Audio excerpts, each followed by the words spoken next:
Marcus had worked in the same building for almost 10 years. Every morning, before the sun had fully risen, he would quietly arrive, pushing his cart filled with cleaning supplies. He wore the same blue uniform every day, a little faded at the edges, and strong black shoes that had carried him through countless long nights of sweeping, mopping, and polishing. People in the office knew him only as the janitor. Few even remembered his name. He moved through the hallways silently, almost like a shadow. His job was to make sure the floors shone, the trash bins were emptied, and the offices looked perfect before the workers walked in. By the time the employees arrived with their coffee cups and laptops, Marcus had already been working for hours. They rarely noticed him. They might nod politely or mumble a quick morning, but most of the time, they walked past as if he wasn't even there. Marcus didn't mind, or at least he tried not to. He knew that people often judged others by their job titles. To them, he was just the man who swept the floors, not someone who might have dreams, stories, or talents of his own. He had grown used to blending into the background, listening quietly as people laughed, argued, or planned big projects while he worked silently nearby. Sometimes, as he wiped down tables or vacuumed the carpets, Marcus would hear employees talking about their promotions, their travel plans, or their children's achievements. He would smile quietly to himself. They never asked about his life, but he carried a whole world inside him. In his heart, he held memories of late nights studying, reading old books, and listening to tapes of different languages. He loved words, loved how each language had its own rhythm and beauty. But no one at the company ever guessed this secret about him. When Marcus walked down the halls, some employees hardly even looked up from their phones. They might toss their empty coffee cups into the trash he was collecting without a single thank you. A few treated him kindly, but most treated him as invisible. Yet Marcus never complained. He was grateful to have steady work, and he carried himself with quiet dignity. Every day he made sure that the building was spotless, even if nobody noticed his effort. At lunch breaks, while the office workers sat together sharing stories, Marcus often ate alone in the small janitor's closet. It wasn't a gloomy space, it was his private corner. He kept a few books tucked away there, books in different languages that he had collected from secondhand stores. While others thought he was resting, Marcus would sit with one of those books, whispering foreign words to himself and practicing their sounds. Spanish, French, German, Mandarin, he loved them all. It was his secret passion, a hidden talent. He never showed to anyone. To most people, Marcus was just a man with a mop and a broom. They never stopped to think that perhaps he had a mind sharper than theirs, or that he could speak words they couldn't even understand. He never boasted, never tried to show off. He kept his gift locked away because he knew the world rarely looked beyond the surface. One evening, as the building emptied and the lights dimmed, Marcus walked through the silent offices. The polished floors reflected the faint glow from the ceiling lamps. He hummed softly to himself in a language no one around him knew. The sound comforted him. It reminded him that even though people ignored him, he still carried something valuable. Within, he was more than what they saw. But still, day after day, Marcus returned to his work. People passed by without a second thought. To them, he was nobody special, just the janitor who blended into the background, a man they forgot as soon as they turned the corner. They didn't know that behind his calm eyes lived intelligence, discipline, and a talent so rare it could change their very perception of him forever. Little did they realize that the man sweeping their floors had the power to surprise them all. Asterisk that. Evening, the office was almost empty. The workers had already packed their bags, said their goodbyes, and rushed out into the city traffic. Only a few lights were still on in the tall glass building, glowing faintly against the darkening sky. The CEO, Mr. Anderson, sat alone in his office on the top floor. He was preparing for one of the most important meetings of his career, a meeting that could bring in powerful international partners. His table was covered with documents, charts, and notes, but something was missing he needed to understand. The people he was about to work with, and most of them spoke little English as he rubbed his forehead in frustration. He realized how quiet the building had become. The usual buzz of phones and chatter was gone. The silence was so deep that he could hear the faint sound of footsteps in the hallway. Curious, he paused his work and listened more closely. Then he heard something that surprised him even more. It wasn't just footsteps, it was a voice. The voice was steady, calm, and melodic. But what caught his attention wasn't the tone, it was the words. The CEO suddenly realized that the man outside his office was speaking in French. Clear, fluent. French. For a moment, Mr. Anderson thought it must be one of his executives still on a call. But when he stepped out, what he saw made him stop in his tracks. It was Marcus, the janitor. He was wiping down a glass table and softly speaking to himself, repeating sentences in French as though he were practicing. His blue uniform was simple, his hands rough from years of cleaning. Yet the words leaving his mouth were elegant and flawless. The CEO stood there for a moment, unsure if he should interrupt. Then curiosity got the better of him. Marcus. Mr. Anderson said gently, "What language are you speaking?" The janitor froze for a second, embarrassed that someone had overheard him. Slowly, he turned and gave a shy smile. "That was French, sir." The CEO raised his eyebrows. "French? You speak French?" "Yes, sir," Marcus answered quietly. "I've studied it for years." Mr. Anderson leaned against the doorway. Amazed, he had never once thought about Marcus beyond his role as the janitor. He had never guessed there was more to him than the mop and broom he carried every day. "Can you say something else?" the CEO asked, his voice full of curiosity. Marcus hesitated.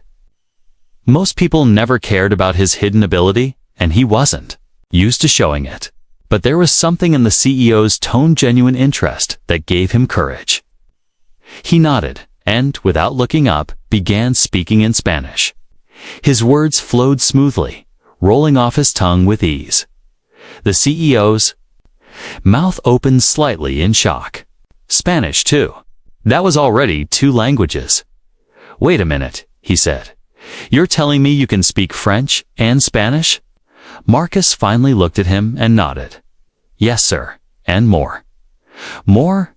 Mr. Anderson repeated, almost laughing. In disbelief, "How many more?" Marcus lowered his eyes, as if he was unsure whether to reveal his secret. Then, in a calm voice, he said, 9 languages in total." For a moment, the CEO was speechless. He stared at Marcus as though he were seeing him for the first time. A janitor who spoke 9 languages. It sounded impossible, almost unbelievable. But the confidence in Marcus's voice left no room for doubt. "Show me," the CEO finally said. So Marcus did. One by one, he spoke in German, then Mandarin, then Russian. Each time, his words were clear and confident, as if he had lived in those countries himself. He switched between languages with such natural rhythm that Mr. Anderson could hardly keep up. By the time Marcus reached his 9th language, the CEO's mind was spinning. When Marcus finished, silence filled the hallway again. Mr. Anderson stood completely still, his heart pounding. This was no ordinary man. This was someone extraordinary, someone with a gift so rare that it could change the course of lives. And yet, here he was, hidden in plain sight, working as a janitor where no one cared enough to look deeper. The CEO finally shook his head and let out a quiet laugh. "Marcus, do you realize what you have? Do you realize how incredible this is?" Marcus gave a modest smile. "It's just something I love, sir. Languages have always fascinated me." "Just something you love," the CEO repeated, almost in disbelief. "Marcus, most people struggle to learn even 1 language properly, and you've mastered 9.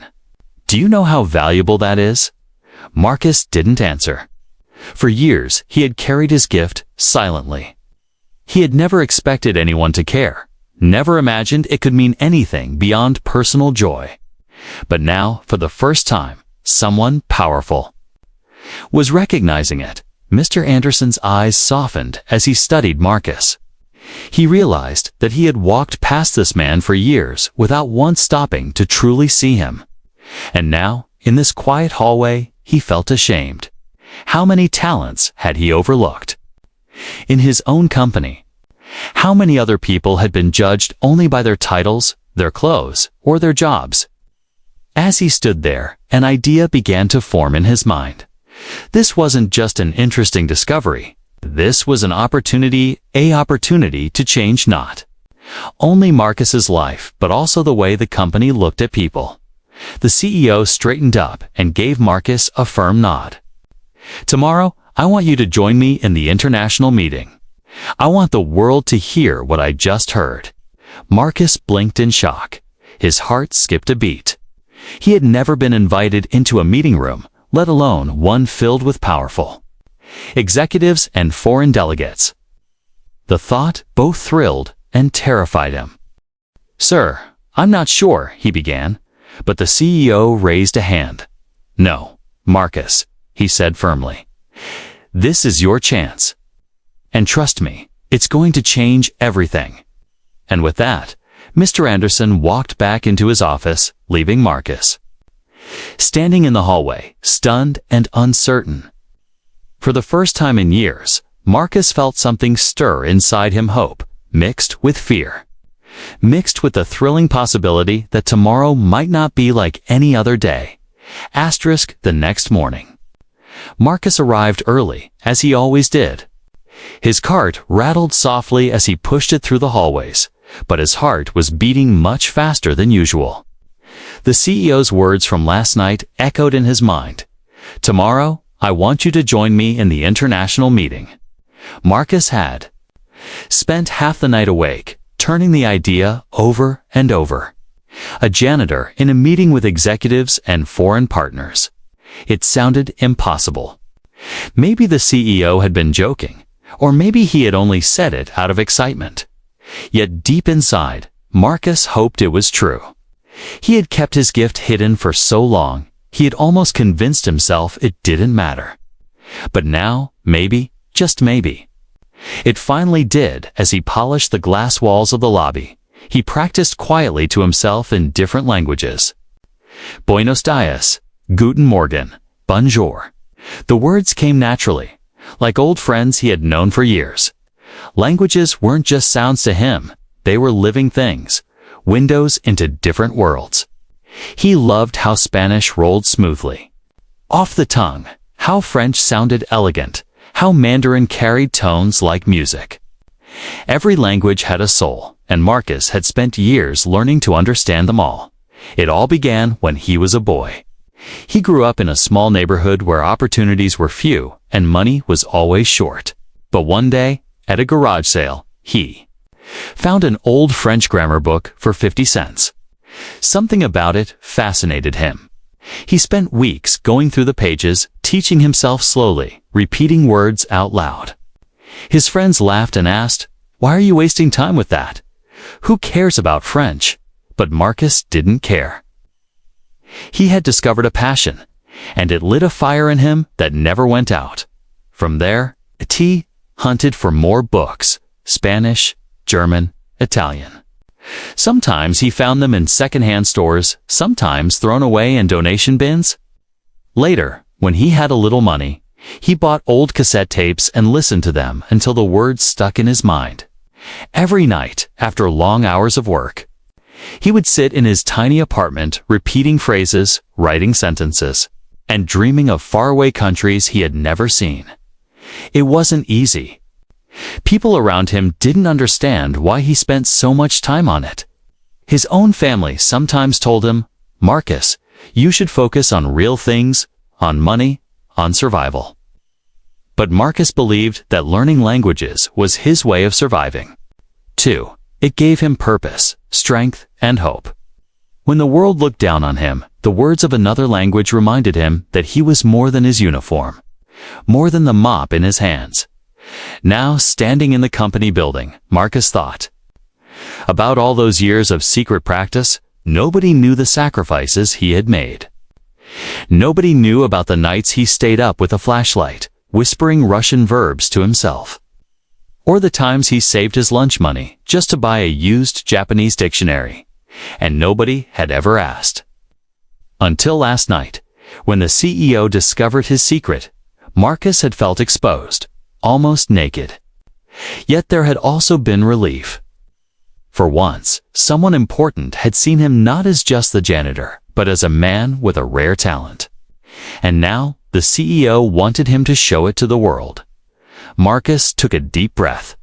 He knew that people wouldn't believe it until they heard it for themselves. A janitor speaking 9 languages? It sounded like a wild story, but he was ready to prove it. Later that morning, Mr. Anderson called him into his office. The CEO looked more serious than the night before. His suit was sharp, his tie perfect, and papers were spread across the desk. "Marcus," he said, gesturing for him to sit. "I wasn't exaggerating yesterday. We have guests today, executives from France, Germany, and China. I want you in." That room, Marcus swallowed hard. "Sir, I've never been in a meeting like that before. What if the CEO, raised a hand?" "Marcus, I don't want excuses. I want you to show them what I saw. You have a gift, and today the world needs to see it." Marcus nodded slowly. His hands trembled, but his eyes shone with quiet determination. When the meeting began, the large boardroom filled with people in expensive suits. The air was thick with tension. The foreign guests spoke softly among themselves, while the American executives shuffled nervously, struggling to communicate. That was when the CEO cleared his throat and introduced Marcus. At first, the executives looked confused. Why was a janitor in the room? Some of them even frowned, whispering to each other. But then Marcus began to speak. "Bonjour, messieurs et madame," he said with a warm smile, his French smooth and natural. The French delegates straightened in surprise, their eyes widening. Marcus continued fluently, welcoming them and explaining details of the meeting. Before the shock could fade, Marcus switched into German, greeting the next group with confidence. Their faces lit up as they realized this janitor spoke their language as well. Then, with perfect tones, Marcus turned to the Chinese guests and spoke Mandarin, addressing them with respect and precision. The entire room fell silent.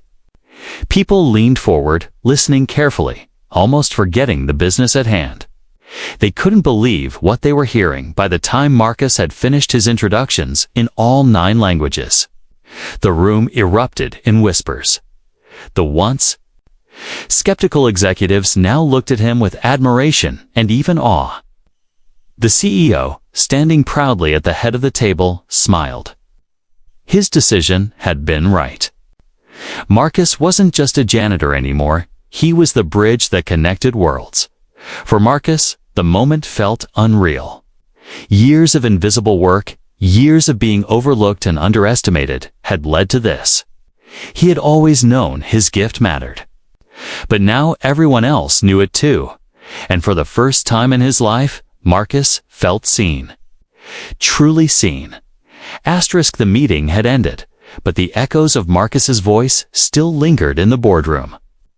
Executives had filed out with wide smiles, shaking hands with the CEO and giving Marcus nods of deep respect. Some even spoke to him directly in their own languages, just to test his fluency. And every time Marcus answered smoothly, confidently, without hesitation. When the last guest left, silence filled the room once more. Mr. Anderson remained seated at the head of the long polished table, his hands clasped, his eyes locked on Marcus. The CEO looked as though he had just witnessed something beyond belief. For years, Mr. Anderson had led the company with sharp instincts. He thought he had seen it all: brilliant employees, clever negotiators, and people who could talk their way into deals worth millions. But nothing, not a single thing in his long career had prepared him for this. A janitor, a man everyone ignored, had just outshined his entire executive team with nothing more than the power of his voice. "Sit down." "Marcus," the CEO finally said, his voice softer than usual. Marcus pulled out a chair slowly, nervously. His hands rested on the table, rough from years of scrubbing floors. He had faced the boardroom for the first time, not with a mop in his hands, but with his mind. And yet, now that the adrenaline was fading, doubt began to creep in. "Sir," Marcus said hesitantly, "I hope I didn't embarrass the company. I know I'm not supposed to be in places like this." Mr. Anderson blinked in surprise. "Embarrass the company? Marcus, you just saved the company. Do you realize that?" Marcus looked down. His heart was still racing. For so many years, he had been treated as invisible. Praise was something he had rarely heard. The CEO leaned forward, his elbows on the table. "Tell me the truth, Marcus. How did you learn all of that? 9 languages. I can barely manage English on some days. And here you are switching from French to Mandarin as if you were born in every country at once." Marcus gave a small, almost shy smile. "Books, sir. Old books, tapes, second-hand lessons. I studied at night after work. Took years. I never had a teacher, just a passion." The CEO's jaw tightened. He was struggling to make sense of it. Here sat a man with the skills of a top diplomat, a man who could command rooms full of international clients, and yet he had been sweeping floors for a paycheck. "Why didn't you tell anyone?" Mr. Anderson asked. His voice carried not just curiosity, but also something else: guilt. Marcus sighed. "Because, sir, people don't usually see past the uniform. When you're holding a broom, that's all they think you can do. And when they see the color of your skin, some think even less. So I kept quiet. I didn't want people to laugh or think I was pretending to be something I'm not." The CEO's heart sank. He realized that Marcus wasn't wrong. How many times had he walked past this man without a second glance? How many times had his executives ignored him, spoken over him, or treated him as part of the furniture? Well, it was easier to see a janitor than a genius. Easier to assume limitation than to imagine potential. Mr. Anderson rubbed his forehead and let out a long breath. For the first time in years, the CEO felt ashamed. He had built an empire of innovation and success, yet within his own building. A diamond had been sweeping floors unnoticed. "Marcus," he said finally, his voice heavy with emotion, "I owe you an apology." The janitor looked up, startled. "An apology, sir?" "Yes," the CEO said firmly. "For not seeing you sooner. For not asking who you really are. For letting years go by without realizing that the most talented man in this building was the one everyone overlooked." Marcus shook his head. "You don't need to apologize, sir. I'm grateful to have a job. That was enough for me." But Mr. Anderson slammed his hand gently on the table. "No, Marcus, it was never enough. Not for you. You deserve more." The words hung in the air like a promise. On that moment, the CEO wasn't just shocked, he was transformed. He realized that his company, and perhaps even his own leadership, had failed to see the full picture. They had measured people by resumes, by degrees, by the polish of their suits. Yet here was proof that brilliance could exist anywhere, even in the quiet man pushing a cart down the hall. As Marcus sat silently, the CEO's mind raced. He thought about the future, about what Marcus could mean for the company. A man fluent in 9 languages could open doors across the world. But more than that, Marcus could inspire every single person in the building to look at one another differently, to ask the deeper question, what talents lie hidden among us? Finally, Mr. Anderson stood. He walked over to Marcus and placed a hand on his shoulder. You've changed the way I see this company. And you've changed the way I see people. What you did today wasn't just impressive, it was extraordinary. Marcus looked at him, his eyes uncertain. What happens now, sir? The CEO smiled, a rare, genuine smile. Now, Marcus, we make sure the world knows who you are. No more hiding in the background. For the first time in his life, Marcus felt something he had long buried: hope, not just for survival, but for recognition. And as the CEO looked at him with renewed respect, one thing was certain. The janitor nobody noticed had just become the man nobody could ignore. Asterisk the following morning, the entire building seemed different to Marcus. For years, the tall glass windows, the marble floors, and the polished desks had been nothing more than places for him to clean. But now, when he walked through the lobby, people actually looked at him. Some nodded politely. A few even whispered to each other as he passed. For the first time, Marcus felt the weight of attention, not the cold stares of judgment, but the curious eyes of respect. He was still wearing his janitor's uniform, still pushing his cart, but something in the air had shifted. His secret was no longer just his own. The CEO had seen it, and soon the rest of the company would too. That afternoon, Mr. Anderson called Marcus into his office again. The CEO stood by the window, his hands clasped behind his back, staring out over the city skyline. When he turned, his eyes carried both determination and excitement. "Marcus," he began, "yesterday was just the beginning. What you did in that meeting stunned everyone. Do you realize how valuable you are?" Marcus shifted nervously in his seat.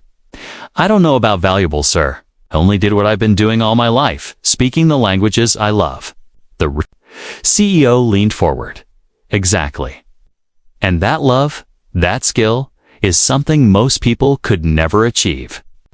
Do you know how rare it is for someone to speak 9 languages fluently? Some of our executives spend months preparing just to handle one conversation in another language. But you," he paused, smiling, "you make it look effortless." Marcus lowered his eyes. Praise felt strange, almost uncomfortable. For so long, no one had cared. Now, suddenly, the most powerful man in the building was telling him he was special. "I want to offer you something," the CEO said firmly. "A chance like never before." Marcus looked up slowly. His heart thudded in his chest. Mr. Anderson continued, "We have a team that manages international communications. Translators, cultural advisors, people who help us work with clients around the world. But the truth is, none of them come close to what you showed yesterday. I want you on that team. Officially, no more cleaning floors, no more being invisible. I want you where your talent belongs, the center of our global work." The words almost didn't sound real. For a moment, Marcus thought he had misheard. He blinked, searching the CEO's face to see if this was some kind of test, or maybe even a cruel joke. But Mr. Anderson's expression was serious, his voice steady. "Sir," Marcus whispered, "you want me? On the communications team?" "Yes." The CEO replied without hesitation. "I want you working side by side with our top executives representing this company to the world. You won't just translate words, you'll build bridges." Marcus's hands trembled. All his life he had dreamed of something more, but he had buried those dreams under years of quiet work, convincing himself they weren't meant for him. And now, in a single moment, those buried dreams were being pulled back into the light. "But what if I fail?" Marcus finally asked. The CEO's eyes softened. "Marcus, you've already proven you can do what no one else here can. The only failure would be to keep hiding." For a long moment, silence filled the office. Marcus thought of all the nights he had spent alone, whispering foreign words into the dark, never knowing if they would matter. He thought of all the times people ignored him, never asking about his life, never suspecting the mind behind the uniform. And now, he was being offered something he had never dared imagine, a chance to use his gift in the open, to step out of the shadows. Finally, Marcus nodded slowly. "If you believe in me, sir, then I'll try." The CEO smiled. "Not try, Marcus. You'll succeed. I know it." That evening, Marcus didn't go straight home. Instead, he walked slowly through the city streets, his mind spinning with possibilities. For years, his world had been small: work, study, sleep, K. But now, doors were opening. He imagined himself traveling to other countries, speaking to people in their own languages. No longer hidden, but standing tall. When he passed by a bookstore, Marcus stopped. He couldn't resist going in. He wandered to the foreign language section, running his fingers over the spines of books in Italian, Portuguese, Arabic. He smiled to himself. These weren't just hobbies anymore. These were the tools of his new life. The next day, Marcus was introduced to the International Communications team. At first, some of them looked at him skeptically. They knew him only as the janitor. But when he greeted them in flawless German, then switched effortlessly into French, and then Mandarin, the room erupted in laughter, not mocking laughter, but the amazed kind, filled with surprise and admiration. Slowly, Marcus realized something. This wasn't just a new job. It was a new life. A life where people no longer looked past him, but looked directly at him, eager to hear what he had to say. For the first time, Marcus felt that his years of struggle had not been wasted. Every page he had read, every word he had practiced, every lonely night whispering strange syllables into the dark, it had all led him here. To this chance, to this moment. And deep inside, he knew one thing with certainty. He would not waste it. The day of the big international meeting arrived like a storm. The air in the office was charged with nervous energy. Executives rushed around carrying folders, adjusting ties, and whispering about strategy. For weeks, they had been preparing for this moment, the arrival of global partners, who could open doors to new markets and massive deals. But hidden beneath the surface of their excitement was a problem. None of them truly felt confident about communicating with the foreign guests. The translators the company usually relied on were decent, but they lacked the natural flow, the cultural understanding, the depth needed to truly impress. And now, without warning, a new name had been added to the meeting list. Marcus, when the executives saw his name, some frowned in disbelief. The janitor? Why is a janitor listed for this meeting? One of them whispered. Others exchanged skeptical looks. Surely this was some mistake. The CEO couldn't be serious, but Mr. Anderson was serious. Dead serious. He had seen something none of them had: the spark, the rare brilliance hidden behind a mop and broom. And he was determined to show the world what Marcus could do. As the guests began arriving, the atmosphere grew tense. Representatives from France, Germany, and China entered the boardroom, their suits sharp, their eyes keen. They carried with them not just documents and proposals, but also the weight of expectation. Deals worth millions hung in the balance. Marcus stood quietly near the back of the room, his hands clasped together. He wore a simple suit the CEO had provided that morning, far different from his faded janitor's uniform. Still, he felt out of place. His heart pounded as he looked at the long table filled with powerful men and women. He wondered if he truly belonged here. The CEO glanced at him and gave a reassuring nod. That single gesture gave Marcus his courage. When the meeting began, the first challenge arose almost immediately. One of the French delegates leaned forward, speaking rapidly in French, his tone sharp with impatience. The executives shifted uncomfortably. they couldn't follow. Their translator stumbled, trying to keep up, but the words came out broken and clumsy.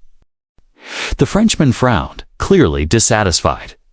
That was the moment Mr. Anderson raised his hand. "Marcus," he said calmly. "Would you mind?" The entire room turned to stare at Marcus. Some executives looked doubtful, others amused. But Marcus stepped forward, took a breath, and began speaking in flawless French. His words were smooth, confident, and perfectly clear. The French delegate's eyes widened.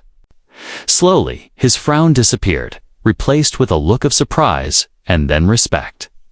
He nodded, responding in rapid French, testing Marcus. And Marcus answered easily, matching his pace, his expressions, even his tone. Within minutes, the tension in the room eased. Laughter broke out as Marcus made a clever remark in French that translated awkwardly into English but delighted the Frenchman. The executives were stunned.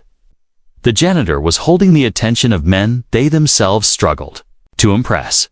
Before the shock could fade, one of the German delegates joined in, speaking firmly in German about trade agreements. Marcus turned to him without hesitation, replying in perfect German, his sentences precise and professional. The German's stern expression softened, and soon he was nodding in approval, even smiling. Then came the real test. Chinese representative began speaking in Mandarin, his words complex, filled with cultural nuances that even professional translators often struggled with. The room grew still. All eyes were on Marcus. Marcus inhaled deeply. He remembered the countless nights he had practiced tones, repeating them until his throat was sore. He remembered how difficult Mandarin had been at first, how people told him it was impossible for someone like him to master. But now, with steady calm, he answered in Mandarin. His tones rose and fell perfectly, his phrasing natural. The Chinese delegate blinked in astonishment. A smile spread across his face, and he replied quickly, almost testing Marcus further. But Marcus kept up, matching him word for word, earning nods of admiration from the entire group.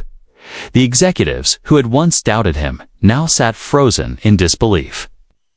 The janitor they had overlooked was not just translating, he was commanding.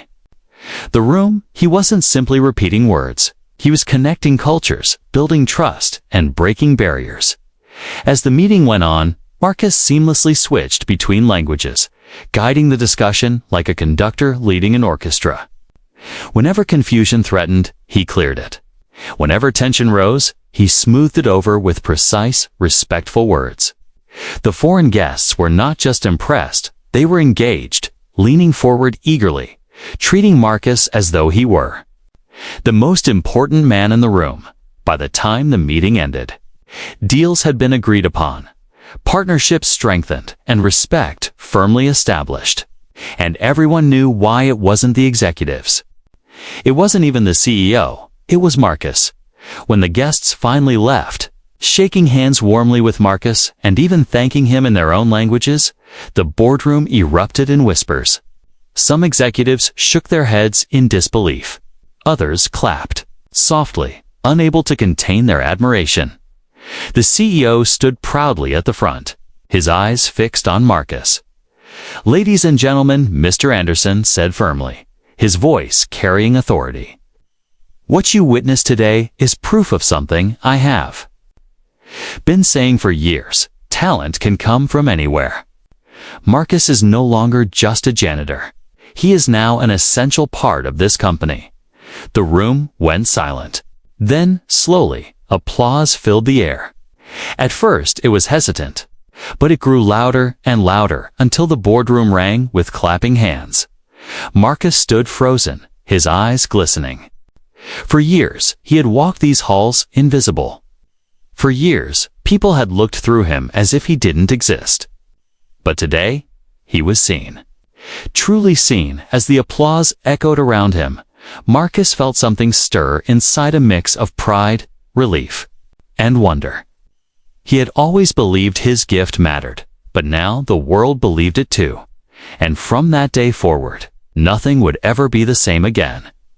The applause from the meeting still echoed in Marcus's mind long after the delegates had left. He had walked out of the boardroom that day not as a janitor, but as someone entirely new, someone who could no longer be ignored. For years, he had blended into the background, moving silently through the halls with his cart and broom. But now, when Marcus walked through those same hallways, people noticed. The change was immediate.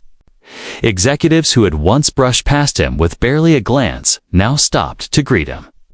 Some shook his hand, smiling with genuine warmth.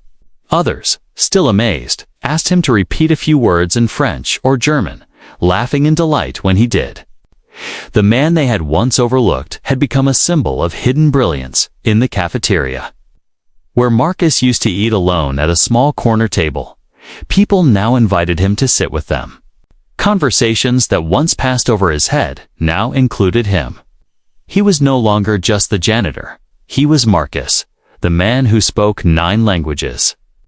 The man who had impressed international partners and saved a meeting that could have easily collapsed. But what touched Marcus most wasn't the curiosity or the handshakes. It was the respect. Respect that had been absent for so long. Respect that went deeper than words. People looked him in the eye now, not past him.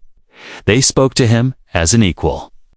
Not as someone invisible, the CEO made sure that Marcus's story spread beyond the walls of the company. At the next staff meeting, Mr. Anderson stood before the entire workforce and told the story, proudly how a man they all thought they knew had turned out to be someone extraordinary. Marcus is proof. The CEO declared that we must never judge a person by their title or their uniform. True talent often hides in plain sight. And when we choose to see it, when we choose to nurture it, it can transform not just one life, but an entire company. The applause that followed was thunderous. Marcus sat in the front row, his hands trembling as he clapped along. He had never been the center of attention before, and now hundreds of people were looking at him with admiration. It was overwhelming. But it was also beautiful. Soon, Marcus was promoted officially. His new role was on the international communications team, where his skills were put to use every day. He no longer carried a mop or pushed a cart. Instead, he carried himself with quiet pride as he worked alongside executives, preparing for meetings, drafting communications, and building relationships with global partners. But Marcus never let the change go to his head. He still greeted the cleaning staff warmly, never forgetting where he had come from. He knew what it felt like to be invisible, and he made sure that no one around him felt the same. News of Marcus's story began to spread beyond the company. Journalists caught wind of it, and soon an article appeared in a local newspaper. Janitor stuns CEO by speaking 9 languages. The story traveled quickly, picked up by blogs and even international news outlets. People around the world were fascinated. How could a janitor, someone society often dismissed, hold such an incredible gift? Emails poured into the company messages of admiration, support, and inspiration. Parents wrote about how Marcus's story encouraged them to support their children's hidden talents. Teachers shared the story with students, reminding them never to judge classmates by appearances. Even strangers wrote to Marcus himself, telling him how much his journey meant to them. For Marcus, it was almost too much to take. He had lived so long in the shadows that the sudden light felt blinding. Yet he accepted it humbly, knowing that the respect he was finally receiving wasn't just for him, was for every person who had ever been underestimated, overlooked, or judged unfairly. One evening, as Marcus walked out of the building, one of his former colleagues from the janitorial staff stopped him. The man looked at Marcus with wide eyes and said softly, "You give us hope. You showed them we're not just the jobs we do. We're more than that." Marcus smiled, placing a hand on his friend's shoulder. "We've always been more," he said. They just finally decided to see it. Back at home, Marcus reflected on how far he had come. The walls of his apartment, once lined with books that felt like treasures only he valued, now seemed to glow with new meaning. He wasn't just learning for himself anymore. His gift had a purpose that connected him to others, that gave hope, that demanded he carry it forward at the company. His role grew larger. He became more than just a translator. He became an advisor, helping executives not only with language but with cultural understanding. He taught them how to respect differences, how to listen, how to build bridges instead of walls. And yet, no matter how respected he became, Marcus remained the same humble man who once whispered French verbs while scrubbing floors. He knew that recognition was a gift, not a crown. Respect was something to be honored, not taken for granted. In the end, Marcus's rise wasn't just about a promotion or applause. It was about something much deeper. It was about dignity. It's about finally being recognized for the fullness of who he was. About proving that no matter how small the world tried to make him, his true worth had always been greater. And as he looked at the faces around him, faces that once looked past him but now looked at him with admiration, Marcus knew that this was only the beginning. Asterisk.